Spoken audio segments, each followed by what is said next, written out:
मुझे तो तुम्हारी समझ नहीं आती। तुम आयशा को इतनी जल्दी कैसे भूल सकते हो जिसे तुम बहुत ज्यादा प्यार करते थे? और कॉन्ट्रैक्ट कैंसिल करने का मतलब यह है कि तुम उसे देखना भी नहीं चाहते, जबकि तुम उससे मोहब्बत करते हो।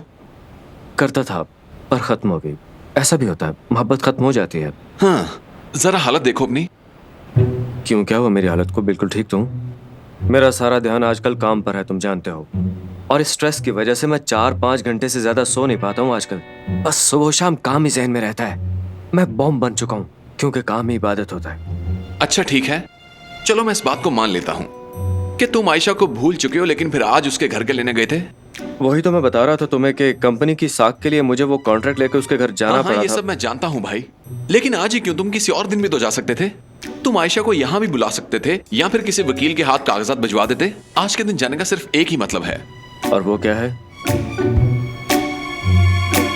तुम्हें लगता है कि मैं उसे भूला नहीं हूँ? हाँ। अरे नहीं भाई, ऐसा कुछ भी नहीं है, क्योंकि मैं भूल चुका हूँ उसको।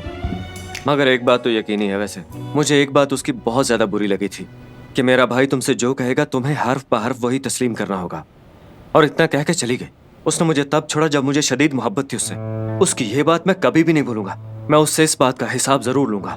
देख लेना तुम भाई, उसे मुझसे माफी मांगनी होगी। एक दिन उससे गिड़गिड़ा के मुझसे माफी मांगनी पड़ेगी, और मैं नहीं करूंगा। लिख के रख लो ये बात भाई। ये बात बहुत बुरी लगी थी मुझे, और ये मैं भूल भी नहीं सकता।